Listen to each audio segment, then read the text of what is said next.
Incelcore covers, alright? I've already made a video about some covers in the Incelcore scene, but I think I really didn't do a good job of explaining how, big those are for Incelcore, how important those are. So, today I decided to, in the first time in the Incelcore album review series, I guess is what we're calling it, I'm going to be reviewing a cover album today, alright? And it's by notokghost. Now, there were actually a lot of cover albums to pick from. You, of course, had Heartbreaker's cover EP thing. You had Fried by Fluoride's cover album that, for a brief period of time, I believe was lost. It was struck off of the internet for at least a brief period of time. I think there's some good songs on there, by the way. I meant to, mention it in my ranking all Fried by Fluoride intro tracks. I was originally going to do that, the Gloom EP, and the 4 albums he has on his channel currently. But then I kind of forgot about it, so I just ended up doing the main 4. But you also had Maniac with his 2 cover albums, and you also had Crush Socks Goes Hip Hop. By the way, I made that last one up if you didn't know. But anyways, let's dive into this notokghost covers album, kind of. It's titled Covers and Stuff. So there are a few original songs on here, but they're acoustic versions of songs he already released. So they're kind of covers if you really think about it. Anyways, first up we got Suicide Note. I believe the original was by Below Ground. And honestly, my thoughts on this one was that it felt like it was missing something. It ends kind of abruptly. It feels like there was supposed to be more. And then I looked at the original, and the original is slightly longer than this version. So, yeah, I probably, in the game that we're gonna be playing on the side, would I pick this over the original? I'd probably pick the original over this. But next up, we got another Below Ground cover, I believe. Nobody Cares. Gave this a 7 out of 10. I thought it was good. It kind of felt like, the first track, if it was improved just a little bit, with, it obviously being a little bit longer, the vocals being a little bit louder, I think. The vocals just generally being, a little bit better. It's just genuinely, the first song just moved up a tad bit in every category, to be honest. Alright, no insult to Suicide Note. I thought it was a decent song, but I think this is a decent step up. Now, next up, we got my favorite song off the EP, and that's definitely gonna get me called a new gen, cause, it's Nope, You're Too Late, I Already Died. We are smoking a cigarette, maxing right now. This is a cover of my favorite former YouTuber that made music that's also dead now. Alright, name someone that fits all 3 of those categories. Besides the one and only Wi-Fi Skeleton. Now, I've had a kind of awkward relationship with this guy.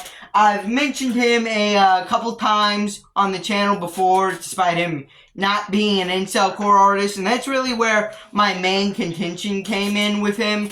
Not really with him and his own music, though. I did like a couple tracks, one of them not being Nope, I Already Died, but more with the fans that kept labeling him Incelcore when he was just clearly not. But anyways, I actually do like the song Nope, You're Too Late, I Already Died, as I already stated, and I really like this cover. This feels like a different take on the original. I don't know if I'd necessarily say it's better, because the original is still iconic, whatever you want to say about Wi-Fi Skeleton himself or anything. It is iconic. It has made the rounds. It's made a name for itself. So, yeah. But I really like this one. It's a bit louder than the original. It has this really nice instrumental that's nice and heavy with some good drums there. You have the vocals that are not quite yelly, but they're strong. They got some muscle to them, I guess be the best way to call it. Yeah, I just really enjoy this song. Yeah, and probably my favorite off the album, even though I know that'll probably get me called a new gen, check this out. Genuinely, I think it's a really good song off of here. But next up, we got Beta Orbiter. Now, I believe this is an EXO Willow cover, and I'll read what I wrote down here for the notes. The Owing sounds really good. I don't know what it is on here. You know, the usual ooh that a lot of incel core artists will do. It sounds just really good over this instrumental, and the way notokghost does it just does something in this song for me. But yeah, I really like this. I think it's a lot better than the original, considering I think I called Beta Orbiter a serious contender for the worst incel core song of all time, and you can tell by the rating, this one's quite the improvement over that. But next up, we got Spike. This is a pre-rip cover, and I remember saying this is one of my favorite pre-rip songs, the original, in a video back like a week or two ago. Anyway, Spike, the vocals on this cover are a little bit weird. I think it still is good, just, you know, coasting off the back of how good that original song is. I mean, and you also just got the iconic line in here, suicide is the only thing that you can't regret. That's, you know, basically, it belongs in a museum of the best incel core lyrics. That's never ideal for a topic for a video. The best incel core lyrics. That would definitely probably be near the top of that.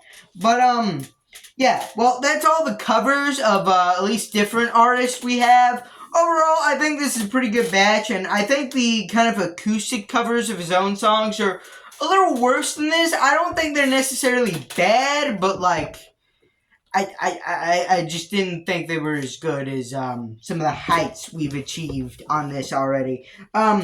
First up, we got This Time I'm Gonna Do It. Now, I gave this song a 6 out of 10, but I've also got the chorus to the song kind of stuck in my head right now. This time I'm gonna do it. I kind of got that part stuck in my head, but I think I really do prefer the original that's non-acoustic here. I'd probably give that like somewhere around a 7 or an 8. But this version is, you know, really acoustic. Like I wrote down here, it's kind of charming because I literally think he just started playing a guitar and he set up his camera and started playing like a guitar and just singing. He just started recording bare basics with his phone, no like editing at all of the music. So it's really charming in that way. It kind of brings me back to the day where I was hanging out with my cousin and he was just like playing his guitar and I was singing over it. Kind of brings me back to those days. But yeah, I don't think I'm really like returning to this version though. Next up, we got The Girl in My Dreams. By the way, we need to talk about this because this happened twice in a row. Whose ideal was it to start ending all of these incel core albums with a cheesy acoustic love song?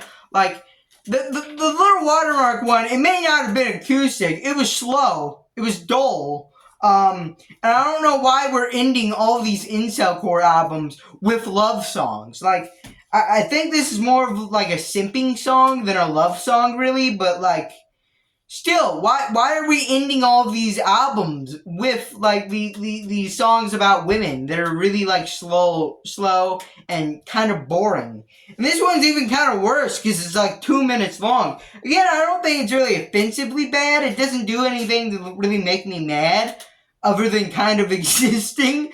But, like, dude, why? Why have 2 people done this year? You also have Popkill, an album we reviewed earlier. By the way, go check out the Incel Core album review playlist on my channel.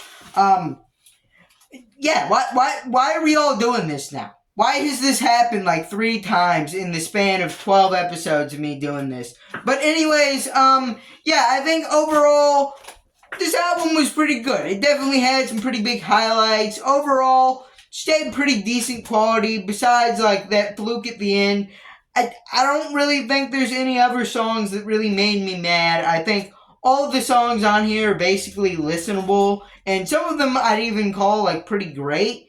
But, yeah, that's just my take on this Not Okay Ghost album. I wasn't able to give it a score because I didn't calculate it.